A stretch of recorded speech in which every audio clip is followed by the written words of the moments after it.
TV KPM. Assalamualaikum dan salam sejahtera. Seperti biasa, anda sedang menonton Road to Success SPM 2021 dengan saya Syamira Nazir. Baik, untuk hari ini, subjek yang akan sama-sama kita pelajari selama 1 jam merupakan biologi. Best subjek ni sebab saya pun dulu pernah ambil biologi ya. Okey, kalau nak tahu hari ni kita nak buat apa, kita nak bedah kertas peperiksaan ni dengan cikgu kita. Ayo kita saksikan dahulu profil guru.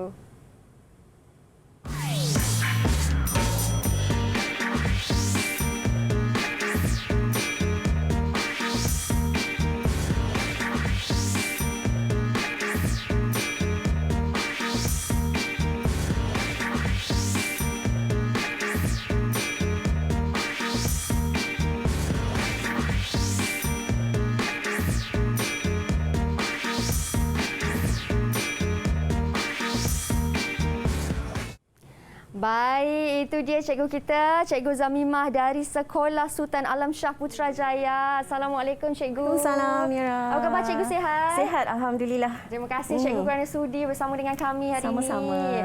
Cikgu Zamimah, kepada murid-murid di rumah yang kerap ataupun suka menonton Didik TV ni pasti dah cam lah cikgu, dah biasa lah dengan cikgu kan, sebab cikgu dah 4 kali juga datang ya untuk berkongsi ilmu. Terima kasih cikgu. Sama-sama Mira. Okey, baik cikgu, seperti biasa sebelum kita mulakan kelas kita hari ini, kita kenalah ikut SOP kan cikgu. Betul. Memandangkan kita masih lagi belum menang dalam usaha melawan pandemik COVID-19 ni. Betul. Oleh itu cikgu dipersilakanlah untuk sanitasi tangan menggunakan gel pembasmi kuman. Baik, cikgu ada bawa bekas. Cantiklah bekas cikgu. Tak boleh sipar-siparkan mask yang kita pakai. Betul. Baik. Kemudian bila kita dah buka pelitup muka, kita bolehlah sanitasi tangan kita. Betul. Okey. Alright. Saya juga. Kepada yang tiada bekas ataupun sampul pelitup muka, tak apa. Anda boleh sahaja lipatkan anda punya face mask ke dalam macam ni dan simpankan di tempat yang eloklah. Jangan biarkan dia terdedah kan cikgu? Ya, betul. Okey, kemudian kita sanitasi tangan kita. Baik, Cikgu Zamimah. Cikgu dah mempunyai pengalaman mengajar biologi ni selama 12 tahun? 12 tahun lebih kurangnya. Lebih daripada 1 dekad lah cikgu. Lebih. Hebat cikgu. Dan untuk hari ini, apa yang kita nak belajar ataupun apa yang cikgu nak kongsikan? Teknik menjawab ke? Kita nak bedah kertas peperiksaan ke? Macam mana cikgu? Okey, kita nak bedah kertas peperiksaan. Belum ada lagi kertas peperiksaan Mira untuk KSSM. Bermaksud calon SPM 2021 adalah batch yang pertama yang akan menghadapi format baharu peperiksaan SPM. Jadi untuk batch ni diorang dah tak guna, mereka dah tak guna kertas yang lama dah. Tak guna kertas yang lama. Format yang lama tu dah tak guna. Dia tak adalah terlalu jauh berbeza. Tapi adalah perbezaan dia yang murid-murid perlu tahu. Dan itu yang murid-murid akan belajar hari ini. Betul. Apakah format yang baru, teknik nak menjawab bagaimana. Nak belajar dengan cikgu kan? Betul. Okey, saya rasa kalau macam tu kita perlukan murid-murid lah di studio. Kita perlukan murid-murid, betul. Manakah dia murid-muridnya? Kita persilakan adik-adik ataupun murid-murid dari Sekolah Sultan Alam Shah Putrajaya. Silakan, di manakah mereka? Itu dia. Assalamualaikum. Hai semua. Assalamualaikum boys.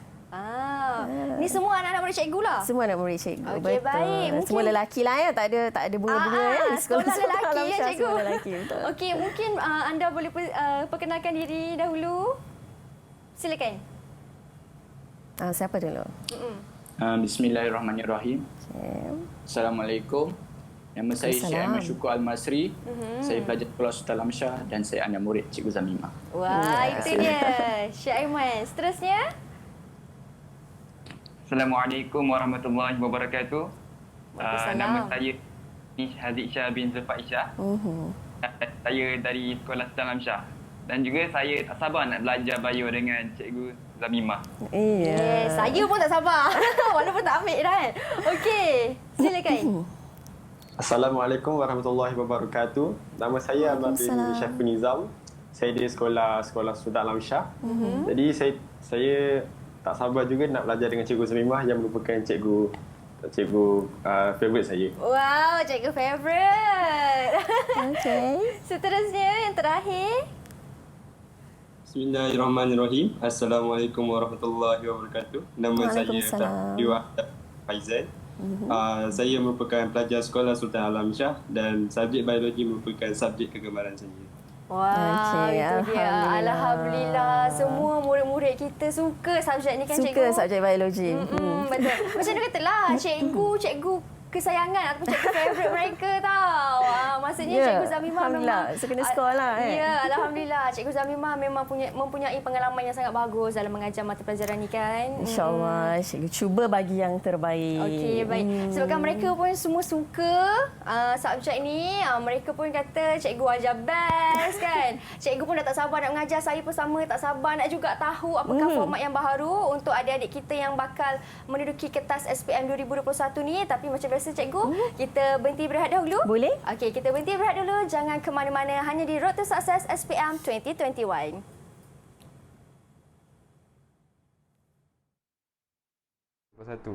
Pada pendapat saya, konsep dalam mata pelajaran biologi memerlukan banyak teknik jika kita nak kuasai. Pentaksairan bilik darjah atau PBD yang dilaksanakan oleh guru membantu saya untuk sentiasa fokus ketika sedang belajar. Selain itu, kaedah PBD ini juga memudahkan saya untuk mengenal pasti konsep yang belum saya kuasai pada peringkat yang lebih awal. Dengan itu, saya yakin ketika menjelangi SPM 2021, insya-Allah. Didik TV KPM.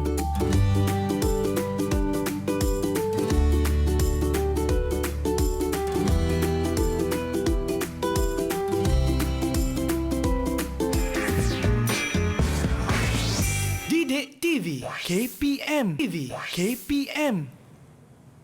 Baik, kembali kita di Road to Success SPM 2021. Di studio bukan hanya ada Mira dan juga cikgu berdua sahaja, tetapi juga ada murid-murid dari Sekolah Sultan Alamsyah Putrajaya yang macam mana anda boleh lihat di skrin. Ini dia, kita punya calon-calon SPM 2021. Sekolah lelaki semuanya. Sekolah lelaki semua, Mira. Okey, baik. Cikgu Zamimah tadi sebelum kita berhenti berehat, cikgu kata cikgu nak terangkanlah apakah format baharu untuk kertas SPM Biologi pada tahun ini kan? Betul, Mira. Okey, silakan cikgu. Okey. Assalamualaikum dan selamat pagi. Okay, untuk murid-murid cikgu di rumah dan murid-murid cikgu yang bakal kembali ke asrama hari Ahad ni. Okey, mereka akan masuk balik ke asrama. Jadi hari ini seperti yang kita Mira dah sebut juga tadi, okey. Calon-calon SPM 2021 merupakan batch yang pertama yang akan menghadapi format baru SPM. Okey, format baru ni yang cikgu nak terangkan apakah formatnya. Okey, dan mungkin cikgu akan tunjuklah beberapa contoh soalan yang sebenarnya tidaklah terlalu asing. Okey, pertukaran format tu pun taklah terlalu banyak. Cuma nanti kita tengoklah macam mana sebenarnya penambahbaikan dilakukan dalam setiap perubahan. Jadi kita mengambilnya secara positif. Okey. Dan KSSM, Mira tahu apa maksud KSSM? Sebab Mira ambil KDSM kan? Yeah. KDSM kemahiran bersepadu sekolah menengah. Okey, kalau KSSM kemahiran kurikulum standard sekolah menengah. Okey, nanti kita tengoklah perubahan ataupun perbezaan antara KBSM dengan KSSM. Mungkin cikgu akan sebutlah sikit perbezaannya. Okey. Jadi kita mulakan dengan format. Okey, ini kod yang bawah ni adalah kod untuk kertas biologi 4551. Jadi kalau kertas 1 dia akan ada strok kat sini 4551/1, okey 4551/2 dan 4551/3. So ada 3 kertas untuk mata pelajaran biologi. Okey. So, format pentaksiran. Okey, kita lihat dulu elemen-elemen dan konstruk. Okey, kenapa kita kena lihat elemen dan konstruk? Kadang-kadang murid ni dia belajar, dia tengok konten, fokus kepada konten je. Tapi sebenarnya bila kita melihat kepada elemen dan konstruk ini, okay, kita dapat memberi fokus juga. Okey, dalam konten ini apa yang kita kena bagi perhatian? Dalam konten ini apa yang kita kena bagi perhatian? Jadi kita boleh strukturkan cara pembelajaran kita. Sebab cara pembelajaran untuk setiap konstruk ini adalah berbeza. Okay? Dan setiap konstruk ni dia ada kemahiran yang semakin tinggi dan semakin tinggi. Jadi kita kena tengoklah apakah elemen dan konstruknya. Okay, elemen yang pertama, okay, dia melibatkan kemahiran proses sains. Okay, bila kita belajar sains, kita tak boleh lari daripada melihat kemahiran proses sains. Nanti saya akan tunjuk juga apakah kemahiran proses sains yang mana sebenarnya murid-murid ni dia dah jumpa kemahiran proses sains ni sejak mereka mengenal sains di sekolah rendah lagi. Okey. Kemudian kemahiran manipulatif. Okey, macam mana kita nak memanipulasikan pengetahuan-pengetahuan yang kita dah perolehi.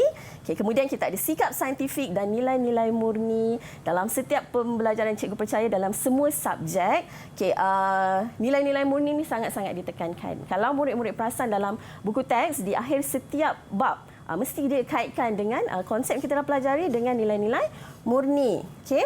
Kemudian elemen, yang ni kita masuk kepada elemen-elemen mengingat, memahami. Yang ni yang cikgu kata dia setiap elemen ni dia akan meningkat kemahiran ni semakin tinggi dan semakin tinggi. Okay. So kita ada yang paling, ini sebenarnya yang paling rendah lah, mengingat. Mengingat contohnya kalau kita belajar struktur, kita hanya perlu lihat. Okey, dan kita ingat apakah struktur tersebut.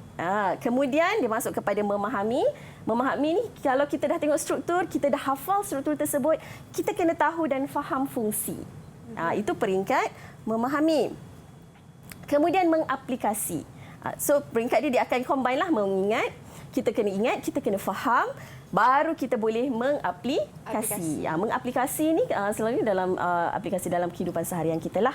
Dan biologi memang tak lari daripada kita kaitkan apa yang kita belajar dengan kehidupan seharian kita. Sebab tu saya kata biologi ni sangat menarik sebenarnya. Sebab kita nampak, okey, kita buat ini apa kaitan dengan konsep yang kita belajar. Kita buat itu apa kaitan dengan konsep yang kita dah pelajari. Even setiap saat yang kita bernafas ni pun, kan, kita boleh kaitkan dengan, kita boleh nampak. Maksudnya konsep pernafasan yang kita belajar tu kita alaminya setiap saat, setiap detik tanpa gagal, kan? Jadi kita nampak benda tu. Sebab tu biologi tu menarik.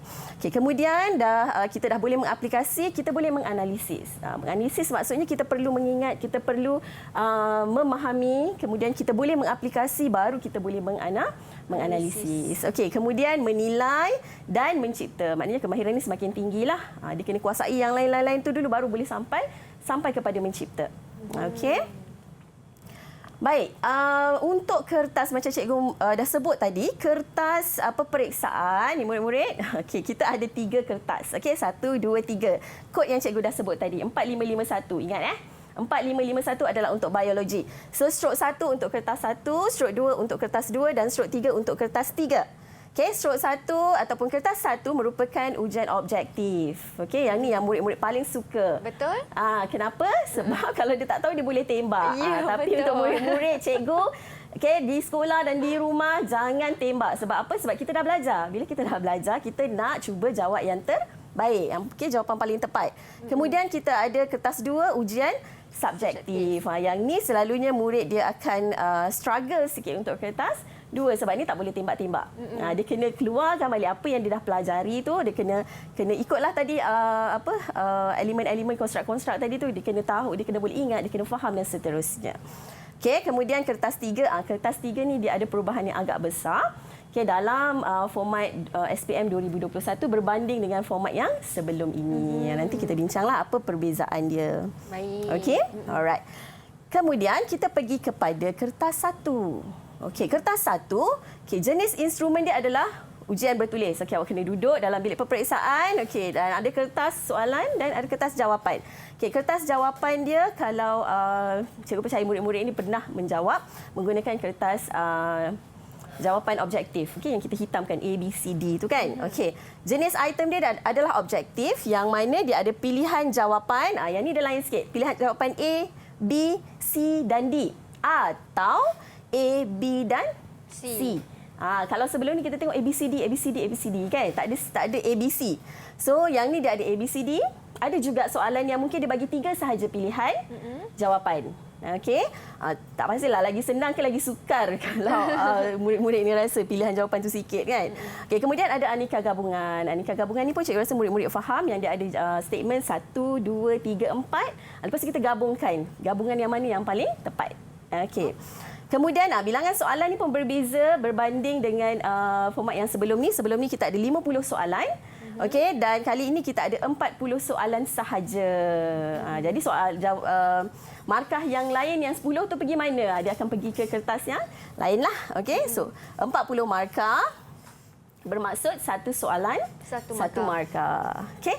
Dan cara memberi responnya OMR lah, borang jawapan objektif yang ABC yang kita hitamkan tu, dan pastikan yang tu murid-murid kena biasakan sebab cikgu masih jumpa dia dalam dah duduk dalam dewan peperiksaan, masih lagi tak bawa pensel. Dia tahu nak jawab kertas satu tapi tak bawa pensel dengan pemadam. Sebenarnya untuk jawab kertas satu yang penting adalah pensel dan pemadam sahaja. Okey, itu yang pentinglah.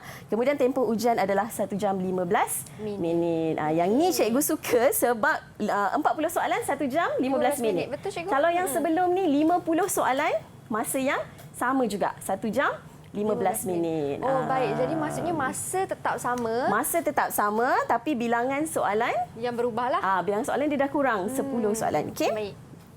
Alright. Ini yang kita nak kaitkan dengan konstruk tadi. Okay, kita bermula dengan yang mengingatlah. Okey, daripada mengingat, memahami sampai mencipta tadi kita ada 6. Okey, untuk kertas 1 kalau murid-murid dapat lihat, okey, kita ada 4 sahaja wajaran konstruk dekat sini. Okey, kita ada peringkat mengingat, kita ada peringkat memahami, kita ada peringkat mengaplikasi dan menganalisis. Bermaksud ini adalah antara peringkat-peringkat yang rendah lah. Yang daripada yang rendah, okey, dia up sikit sampai 4 sahaja. Okey, maksudnya lagi 2 tu tak masuk dalam ni. Okay, maksudnya murid boleh menjawab sebenarnya untuk kertas 1. Betul. Okey. Kemudian pemarkahan adalah dikotomus. Dikotomus ni maksudnya satu soalan, 1 markah. Satu soalan, 1 markah. Sama ada dia jawab betul, dapat 1 markah, ataupun dia jawab salah, tak ada markah. Itu dikotomus lah. Okey, kemudian kecakupan. Okey, cakupan ni sebenarnya just nak tunjukkan soalan tu dia ambil daripada mana. Soalan tu jangan risau murid-murid kalau yang dekat rumah tak ada internet, tak boleh nak akses internet. Okey, kita punya sumber kita dah cukup dengan buku teks. Okey, kita ada buku teks, kita boleh rujuk kepada buku teks. Sebab cakupan soalan adalah berdasarkan standard kandungan dan standard pembelajaran dalam DSKP KSSM. Ini rujukan untuk guru dan murid-murid untuk kita tahu apa yang kita kena belajar dalam tajuk ini. Setakat mana yang kita kena tahu dalam konsep tu. Contoh macam pernafasan kan, proses pernafasan. Okey, setakat mana yang kita nak kena tahu pasal proses pernafasan, detail ke ataupun kita nak kena tahu sikit saja ke. Okey, semua itu ada dalam DSKP ni lah. Okey, dalam dokumen standard. Okey, kemudian yang aras kesukaran ni, ini untuk kertas 1 aras kesukaran.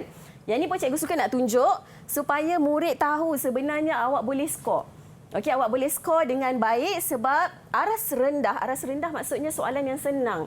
Okey, aras rendah adalah merangkumi 20 markah. Maksudnya 20 soalan. Sebab dikotomus tadi kan. Okey, 20 markah, 20 soalan bermaksud sekurang-kurangnya awak dah boleh dapat separuh. Kalau aras rendah, bolehlah awak jawab dengan betul, kan? Okey, maksudnya dah separuh dah. Separuh markah daripada kertas 1 tu dah boleh skor. Confirm. Okey. Kemudian sederhana 12 markah dan tinggi 8 markah. Yang tinggi ni yang sukar sikit, awak rasa macam sukar, tapi sebenarnya kalau awak betul-betul kuasai konsep, taklah sesukar mana. Dia jadi aras tinggi kerana dia menggunakan soalan kebat ke macam mana, cikgu? Ya, betul. Okey, aras tinggi ni lah, dia lebih kepada soalan-soalan kebat lah. Kalau kita tengok konstruk tadi pun, dia lebih kepada soalan ni macam mengaplikasi. Dia dah level-level yang ni lah. Baik. Okay? Alright. Kemudian ni peralatan tambahan yang diperlukan adalah kalkulator saintifik. Boleh gunakan kalkulator saintifik. Cuma kalau dalam biologi tu dia taklah sebanyak penggunaan dalam matematik ataupun dalam matematik tambahan, fizik dan sebagainya. Okay? Tapi ada. Okay? Jadi sediakanlah. Right. Okay, kemudian kita pergi kepada kertas 2. Okay, kertas 2 merupakan ujian bertulis juga. Murid duduk dalam dewan peperiksaan. Okay, ada kertas soalan, okay, dan murid-murid perlu menulis. Okay, kemudian yang ini lain daripada format yang sebelum ni, lain sedikitlah. Okay, dia ada 3 bahagian. Okay, bahagian A, bahagian B dan bahagian C. Sebelum ni ada 2 sahaja. Okey, ada penambahan. Okay, ada bahagian A, ada bahagian B. Tak ada bahagian C. Okey. Bahagian A adalah soalan berbentuk struktur. Okey, yang mana dia ada 8 soalan. Okey, jawab murid-murid perlu menjawab semua soalan dan jumlah markah adalah 60 markah. Okey, nanti kita kiralah total semua berapa. 60 markah ni kena jawab semua. Okey, maknanya soalan 1 sampai soalan 8 adalah soalan struktur. Okey, kemudian bahagian B dia ada 2 soalan esei. Okey, 2 soalan esei maknanya soalan nombor 9 dengan soalan nombor 10. Okay, dan murid hanya perlu memilih 1 soalan sahaja. Okay, maksudnya ada pilihan dekat sini. Baik. Kalau yang sebelum ni, bahagian B, dia ada 4 soalan esei.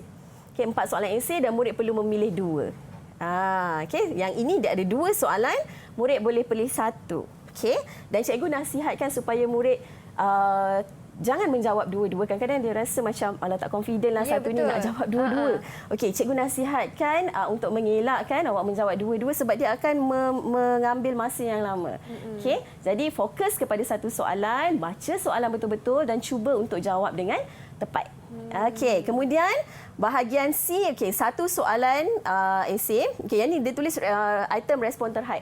Okey, apakah respon terhad? Respon terhad adalah soalan-soalan yang berkaitan dengan konsep, mekanisme yang murid-murid ni dia perlu faham mekanisme tersebut dan dia tak boleh, orang kata budak-budak ni cakap tak boleh nak goreng jawapan tu sebab dia betul-betul mengikut fakta. Betul, dia kena ikut turutan dia. Okey, proses kan. Okey, dan item respon terbuka untuk bahagian C.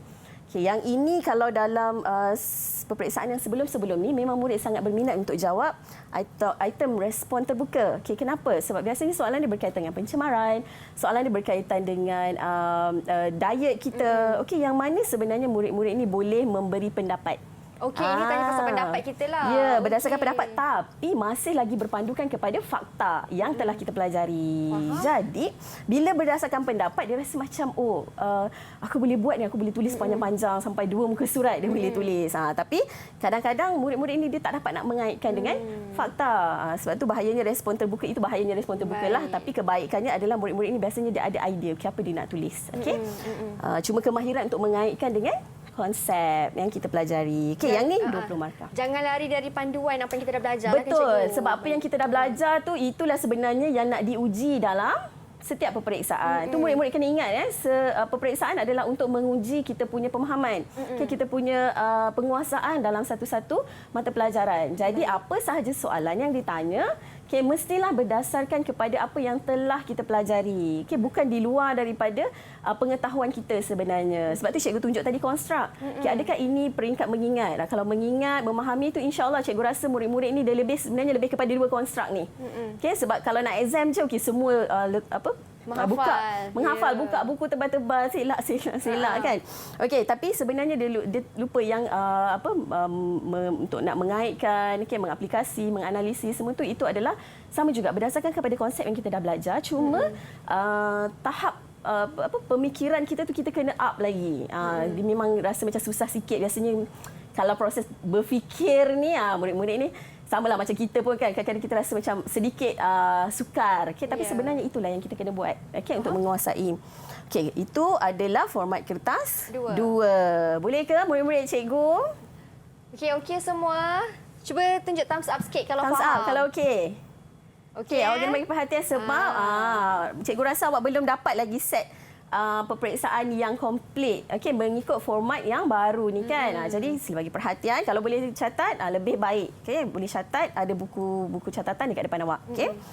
Baik, untuk kertas 2 lagi. Jumlah markah tadi kita ada 60, kita ada 20 kan. So total adalah 100 markah. So macam mana nak respon? Respon adalah pada kertas soalan itu sendiri. Kalau soalan struktur kita tahu ada soalan, lepas tu ada ruang jawapan. Nanti cikgu akan tunjukkan contoh. Bukan pakai kertas kajang lain cikgu? Kertas kajang lain. Untuk esei kita pakai kertas kajang lain. Kalau untuk struktur kita tulis pada kertas soalan juga. Baik.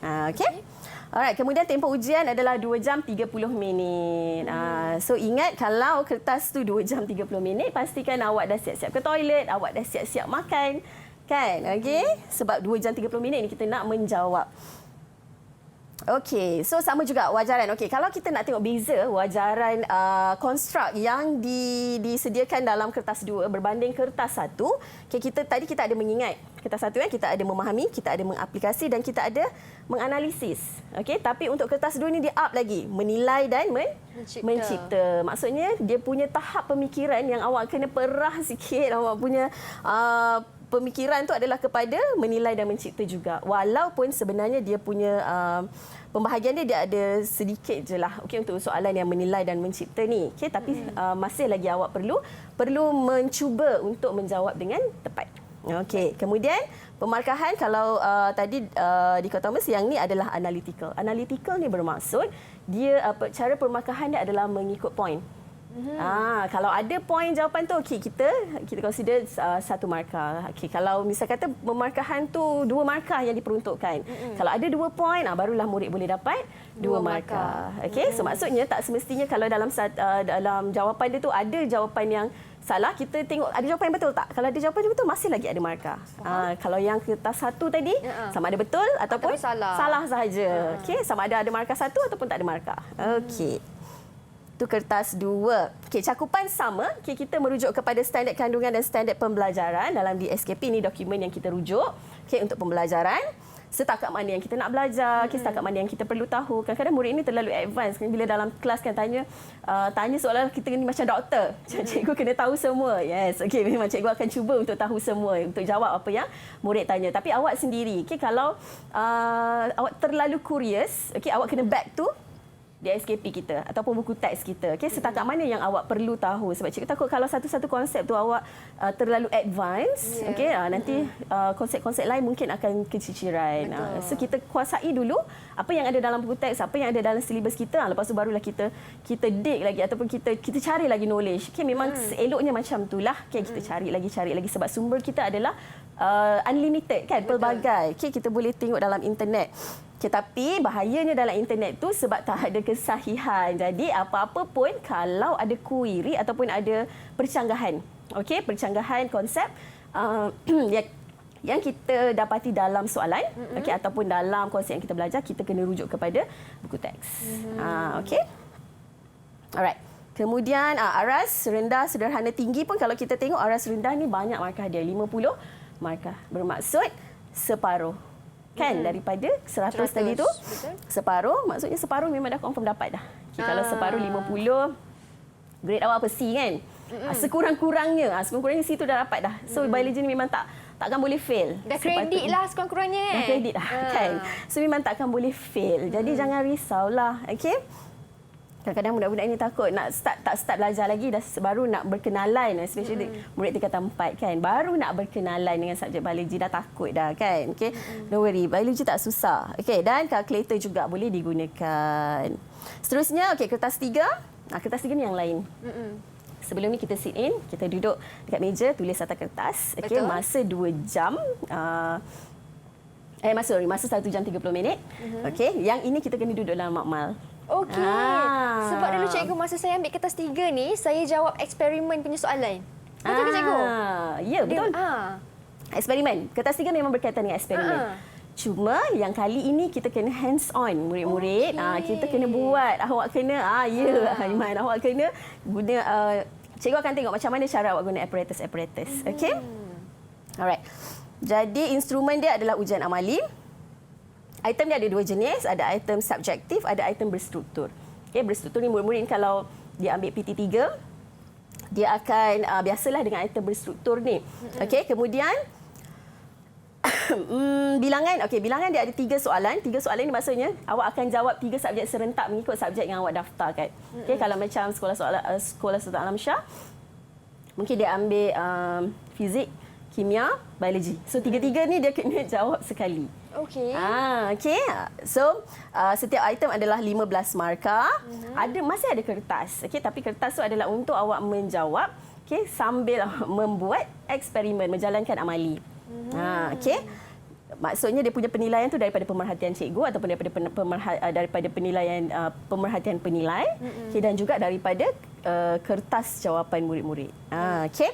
Kemudian okey, tempoh. Awak ada 5 minit untuk sesi merancang. Jadi bila lihat soalan, okey, awak ada 5 minit untuk merancang eksperimen, okey, dan menyemak aparatus ataupun peralatan-peralatan yang disediakan, adakah berfungsi ataupun tidak dan sebagainya. Bermaksud untuk persediaanlah.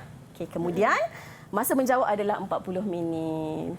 Adalah rotation dia tu nanti cikgu akan brief sewaktu hampir kepada peperiksaan. Okey, itulah dia beza untuk kertas 3. Kalau dahulu kertas 3 kita hanya duduk sahaja jawab dalam exam, betul. Kalau yang sekarang ni kita kena jawab juga tetapi kena buat amali sekali pada waktu yang sama. Betul. Jadi masa kita buat eksperimen dalam kelas tu, masa kita belajar tu, kena pastikan semua murid dapat hands on dan memahami cara macam mana nak menggunakan. Sekurang-kurangnya yang basic tu tahu macam mana nak guna apparatus tu, macam mana nak guna apparatus ni. Lepas tu kita tengoklah eksperimen-eksperimen tu macam mana nak dijalankan. Okey, baik, faham. Okey, murid-murid semua okey? Boleh ke? Semua okey? Nampak angguk semua tu faham ya? Okey, nampak okey, semua okey baik. kan? Alhamdulillah semua faham. Okey, kita berhenti berehat dulu cikgu. Okey, Mira. Okey, adik-adik kita berhenti berehat dulu. Jangan ke mana-mana. Kita kembali selepas ini hanya di Road to Success SPM 2021.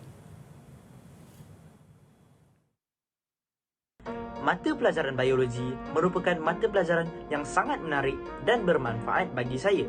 Proses pembelajaran yang dijalankan di sekolah telah memberi peluang kepada kami untuk mempamerkan lebih banyak kreativiti melalui pembelajaran berasaskan projek yang juga sangat membantu kami dalam memahami konsep-konsep terutama berkaitan struktur dan mekanisme dalam benda. Biologi merupakan antara subjek yang mencabar kerana untuk menguasai subjek ini memerlukan fokus yang tinggi dan kemahiran belajar yang pelbagai. Namun dengan kaedah PDPC yang berpusatkan murid, saya dapat mempraktikkan pelbagai kemahiran yang dapat membantu saya untuk menguasai dengan mudah. InsyaAllah, saya akan jadi calon yang bersedia. Didik TV KPM. Didik TV KPM. Baik, kembali kita di Road to Success SPM 2021 dengan Mira dan juga Cikgu Zamimah. Hari ini kita akan belajar ataupun bedah format kertas peperiksaan biologi. Tadi sebelum kita berhenti berehat, cikgu ada menerangkan tentang format-format baharu untuk kertas peperiksaan biologi kan? Betul. Kertas 1, 2 dan juga 3. Baik cikgu, untuk yang kali ini pula cikgu nak menerangkan apa? Okey, tadi cikgu dah terangkan tentang format 1, 2, 3. Sekarang kita nak tengok pula contoh item. Contoh item ni memang kita tak jumpa lagi soalan peperiksaan sebenar. Tapi berdasarkan kepada format-format tadi, kita bolehlah tengok beberapa contoh. Untuk kertas 1, cikgu ingatkan balik, konstruk ni penting konstruk ni walaupun murid rasa macam kenapa nak kena tahu konstruk ni? Daripada konstruk ni lah murid-murid akan plan macam mana nak menguasai konsep ni, macam mana nak menguasai konsep ni dan seterusnya. So kalau mengingat, kita tahulah kita just perlu mungkin kalau ada lukisan kita cuba lukis, kita cuba label setakat itu.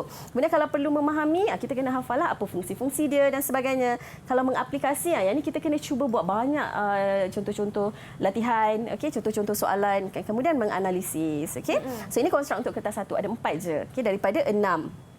Jadi contoh soalan, kita tengok contoh mengingat. Siapa boleh bacakan dan jawab soalan 1? Siapa? Angkat tangan. Siapakah gerangannya? Oh, malu-malu lah. Malu-malu, okey. Itu dia. Ahmad Hero kita. Okey. Farhad, okey Farhad. Okey Farhad.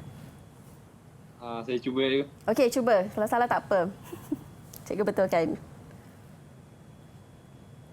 Cikgu tak nampak soalan. Tak nampak soalan. Okey, cikgu bacakan. Okey, nanti Farhad cuba jawab ya. Penyataan berikut adalah simptom yang dialami oleh seorang pesakit. Dan simptomnya apa? Kalau awak pernah tengok cikgu buat rancangan teknik menjawab kertas 1 untuk SPM 2020, cikgu dah terangkan jenis-jenis stimulus. Ini nama dia stimulus. So jenis-jenis stimulus ini bentuk penyataan. So penyataan yang dia bagi, 1, taksub dengan berat badan. Yang kedua, sengaja memuntahkan makanan. Dan yang ketiga, mengalami penyahidratan, dehydration. Apa masalah kesihatan yang dialami oleh pesakit tersebut? Jawapannya, adakah gastritis, reflux acid, C, bulimia nervosa ataupun D, anorexia nervosa? Mana satukah jawapannya? Farhad rasa jawapannya yang mana? Jawapan saya jawab A, gastritis. Gastritis. Adakah anda yakin? Yakin ini ke? Peringkat mengingat. Okey, kita tengok satu-satu. Bila cikgu akan terangkan juga teknik menjawab sikit. So, pertama sekali kita kena baca soalan. Thank you Farhad. Cikgu akan kita tengok jawapan Farhad betul ke tak. Okey, pertama sekali kita kena membaca soalan sepenuhnya. Kemudian kita kena lihat jenis stimulus. Sebab jenis stimulus ni ada yang bentuk penyataan, ada yang bentuk diagram, gambar rajah, ada yang bentuk proses, yang menerangkan proses dan sebagainya. Jadi yang ni berbentuk penyataan, jadi kena baca semualah. Kemudian jawapan. Baca ke semua pilihan jawapan. Lepas tu baru kita cuba buat pilihan yang betul. Okey, kita boleh cancel mana jawapan yang memang confirm salah.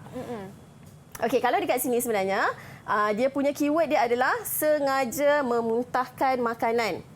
Sebab kalau yang taksub dengan berat badan ni dia ada 2 jenis penyakit, okey, yang kita dah pelajari, sama ada bulimia ataupun anorexia nervosa. Okey, so gratis ni okey, kita boleh potong sebenarnya. Okey, reflux acid pun adalah antara yang tak berkaitan. Okey, kemudian mengalami penyahidratan. Okey, yang ini sedikit general lah.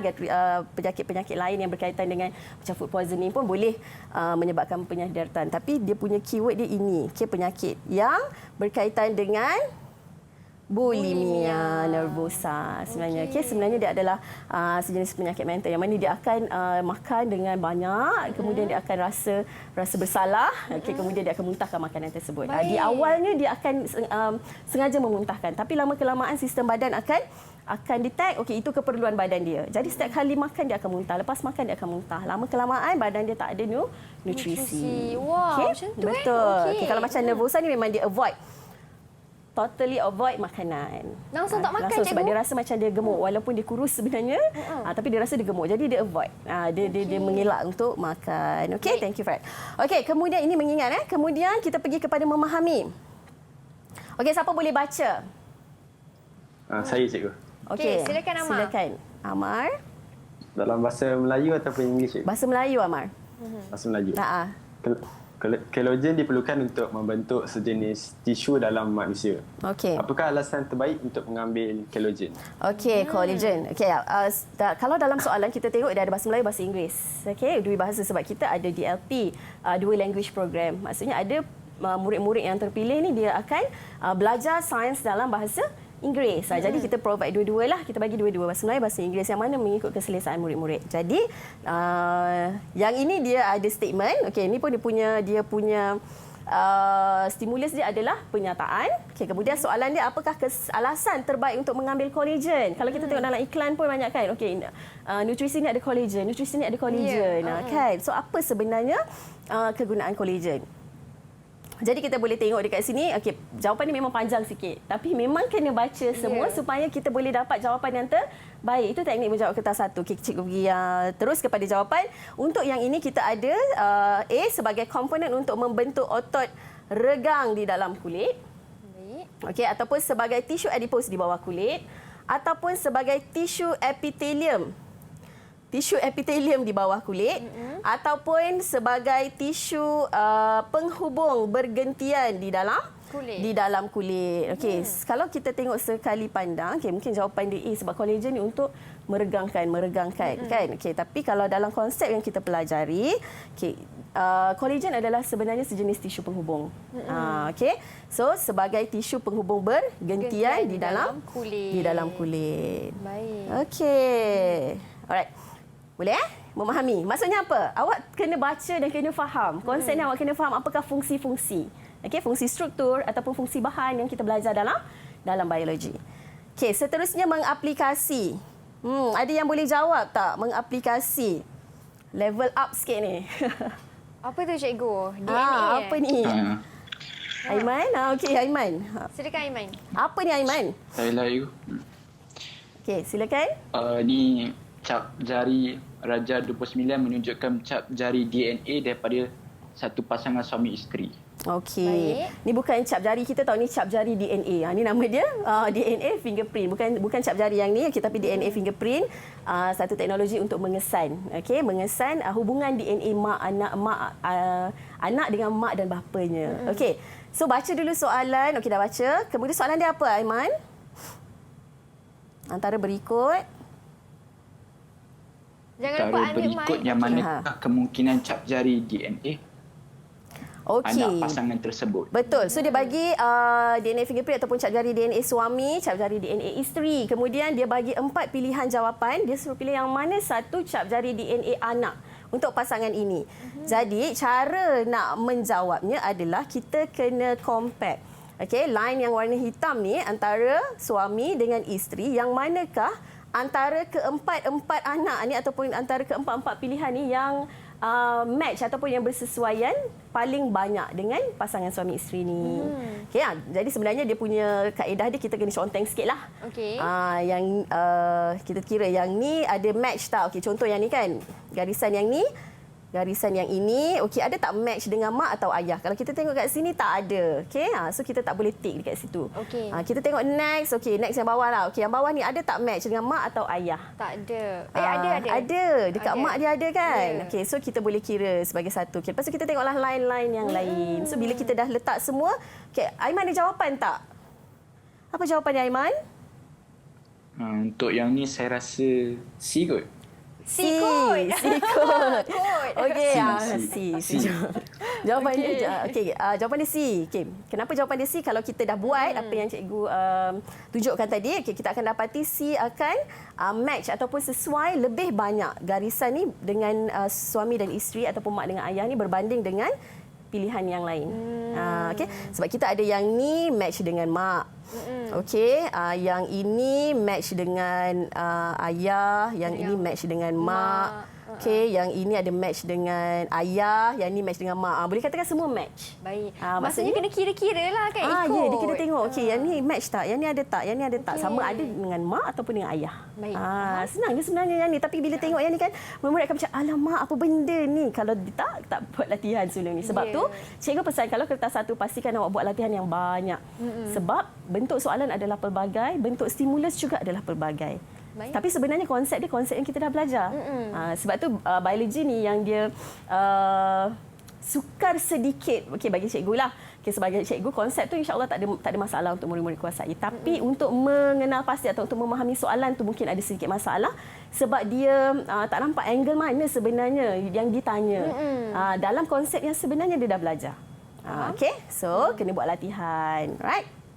Masih ada masa lagi, awal lagi. Dan cuba cari latihan-latihan kertas satu. Kertas satu tak ada masalah, tak perlu nak tengok format pun. Okey, soalan dia lebih kurang, konsep dia pun yang kita belajar. Okey. Kemudian menganalisis, okey, ini up sikit. Okey, banyak lagi lah yang kena baca. Okey, sekali lagi baca soalan. Okey, kemudian ini adalah jadual, stimulus berbentuk jadual. Okey, kemudian ini statement, okey, pernyataan, stimulus berbentuk jadual dan soalan. Okey, lepas tu kena baca semua pilihan jawapan baru boleh menjawab. Okey, cikgu terus kepada kertas 2. Kertas 2, cikgu ingatkan lagi sekali kita ada 6 konstruk. Okey, 4 konstruk seperti dalam kertas 1 dan ada tambahan konstruk menilai dan juga mencipta. Maksudnya peringkat pemikiran yang awak kena bersedia, okey, adalah lebih tinggi. Okey, untuk soalan-soalan kebaik. Okey, sekali lagi cikgu ulang, soalan ada 3 bahagian. Bahagian A, soalan 1 sampai 8, bahagian B, soalan 9 dan 10. Perlu pilih satu sahaja. Okey, dan soalan C, kita ada item respon terbuka yang boleh bagi pendapat. Okey, dan satu soalan tu awak kena jawab. Okey? Alright. Ni contoh. Yang ni boleh jawab tak? Basic ni. Siapa nak jawab? Saya cikgu. Okey, Danish. Okey. Raja 6.1 menunjukkan sebahagian daripada sistem respirasi manusia. Okey, itu soalan. Pada Raja 6.1, P dan Q. Okey, apa P? P, otot interkosta. Otot interkosta. Ada berapa lapis otot interkosta? Kita ada luar dan dalam. So ada 2 lapis. Okey, yang Q apa? Q, tulang rusuk. Tulang rusuk. Tengok jawapan dia. Otot interkosta dan tulang rusuk. Betul. Ini confirm A+ ni cikgu. InsyaAllah amin. Okay. So ini adalah peringkat mengingat. So kita kena ingatlah. Kita just kena tahu, okey, ini apa, itu apa. Itu mengingat. Okay, kita tak perlu tahu lagi fungsi dia. Sebab bila dah sampai kepada fungsi, dia dah up kepada memahami. Okey, so yang ini, siapa yang boleh jawab? Ada tak yang nak jawab? Silakan, calon seterusnya. Calon SPM kita. Ada yang angkat tangan? Aiman tu macam nak jawab je tu cikgu. Nak jawab. Okey, Aiman baca dulu. Silakan Aiman. Soalan. Nanti cikgu bantu. Terus tutup skrin dah cikgu. Boleh cikgu. Okey. Silakan. Baca dulu soalan. Raja 62 menunjukkan satu peringkat dalam pernafasan manusia. Okey. Nyatakan peringkat pernafasan yang ditunjukkan dalam Rajah 6.2. Okey, so yang ini apa peringkat yang mana yang ditunjuk peringkat? Sebenarnya ini yang ditunjukkan peringkat pernafasan. Okey, yang ditunjukkan adalah organ-organ yang terlibat ataupun struktur yang terlibat dalam pernafasan. Jadi peringkat pernafasan anak panah ni menunjukkan diafragm, diafragma ni ke bawah. Okey, so bila diafragma ke bawah, apakah nyatakan peringkat pernafasan? Apakah sebenarnya yang berlaku? Yang ini kenapa memahami sebab dia kena tahu dia dah tahu ini adalah diafragma. Okey, peringkat mengingat. Kemudian dia kena tahu apakah fungsi dia. So dia masuk kepada memahami. Dah tahu fungsi dia. Terus ni fungsi dia. Fungsi dia? Okey, so otot diafragma mengecut dan turun ke bawah. Okey. Kenapa Farhat? Saya pula yang tanya. Farhat kenapa? Tahu tak? Kenapa dia mengecut dan turun ke bawah? Untuk apa? Farhat senyap je dari tadi. Apa? Mengecut dan turun ke bawah. Okay. Sebab dia mengambil nafas. Ini adalah proses inhalation ataupun mengambil nafas, tarik nafas. Proses tarik nafas. Okey, so diaphragm kena mengecut dan turun ke bawah supaya kapasiti ataupun volume isi padu rongga toraks ni bertambah, tekanan menurun. Jadi tekanan dekat luar lebih tinggi, so udara boleh masuk. Baik, faham. So kena fahamlah proses dia. Kalau tak faham memang susah nak jawab. Walaupun markah dia satu je kat sini. Okey. Soalan senang macam ni lah yang kadang-kadang pelajar kita terlepas pandang kan cikgu? Betul. Soalan yang mudah macam ni. Nampak macam apa benda yang ni. Sebenarnya kita dah belajar apa ini, apa fungsi dia. Okey, apakah tulang rusuk, apa fungsi dia, apa otot interkostal, apa fungsi dia. So bila dah faham semua tu baru boleh jawab. Baik, itu dia. Okey, cikgu. Saya rasa semua okey ke? Adik-adik kita okey? Faham semua? Calon-calon SPM? Anggut semua tu, tersenyum, jawab betul tadi. Okey, tahniah. Okey, cikgu, sebelum kita akhiri Road to Success kita pada hari ini, mungkin cikgu boleh buat sedikit rumusan ataupun kesimpulan apa yang kita belajar. Mungkin daripada segi kertasnya ke yang berbeza. Silakan cikgu. Okey, jadi cikgu kalau murid-murid ikuti, cikgu daripada awal tadi, cikgu dah buat beberapa perbandingan antara yang format sebelum ni dan format yang baru yang akan murid-murid hadapi. Jadi sebenarnya cikgu buat perbandingan tu memang bukannya awak perlu tahu dulu macam mana sekarang macam mana, tak. Cikgu nak bagi tahu, nak menunjukkan yang perubahan itu adalah penambahbaikan. Maksudnya lebih memudahkan awak. Jadi awak carilah di mana ciri-ciri yang lebih mudah tu. Dan cikgu dah highlightkan juga yang mana yang lebih mudah. Jadi awak kena tackle bahagian yang lebih mudah tu dan cuba menyusun awak punya strategi pembelajaran. Mengikut konstruk yang cikgu dah ajar. Sebab biologi ni macam cikgu kata tadi, cikgu nak tekankan satu konsep. Murid-murid boleh melihat daripada pelbagai sudut dan soalan pun boleh ditanya daripada pelbagai sudut. Jadi kena pastikan murid-murid bila baca soalan faham apa sebenarnya kehendak soalan.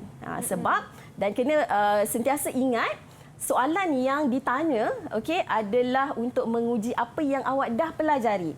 Bukannya apa yang awak tak tahu. Jadi kalau awak tak tahu, awak kena cek balik, aku dah habis study ke. Jadi pastikan semua murid-murid jadi calon yang bersedia. Sebab tu kita perkenalkan format peperiksaan ni lebih awal. Jadi murid-murid boleh merancang. Ingat setiap kali awak belajar mesti ada perancangan yang rapi. Study smart and study hard. Betul. Itu dia cikgu kita. Study smart and study hard. Yang paling penting sekali, macam cikgu dah ingatkan dan pesan banyak kali, lakukanlah latihan dengan kerap supaya kita lagi mudah faham dan ingat. Kan cikgu? Okey, kepada kita punya calon-calon SPM 2021 dari Sekolah Sultan Alam Shah Putrajaya, selamat maju jaya saya ucapkan kepada anda semua. Semoga masing-masing beroleh keputusan yang cemerlang, dapat A+ cikgu. InsyaAllah, amin. Bukan saja kepada sekolah ini, tetapi murid-murid cikgu di rumah juga. Betul, kepada semua murid-murid ataupun calon-calon yang bakal menduduki kertas peperiksaan SPM Biologi untuk tahun ini. Baik, terima kasih saya mengucapkan kepada anda yang setia menonton sehingga ke penghujung rancangan. Terima kasih juga lagi sekali kepada cikgu kerana sudi berkongsi ilmu di pentas ini, di kelas kita hari ini. Okey, kepada anda di rumah, kalau nak tahu seterusnya kita ada subjek apa, mata pelajaran apa, guru siapa pula, jangan lupa untuk saksikan Road to Success SPM 2021 di lain waktu pula. Okey, bye. Assalamualaikum. Bye, cikgu.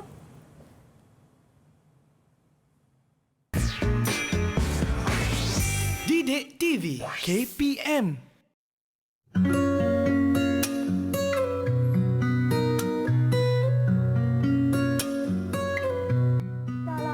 bicaranya ada harapan. Dalam tegurannya ada doa. Dalam marahnya ada sayang. Dalam diamnya ada kebijaksanaan. Dalam tangannya ada sasiah terbina. Guru, kegigihanmu dalam mendidik anak bangsa tidak ternilai pengorbanannya. Kerana kamu adalah dian yang membakar.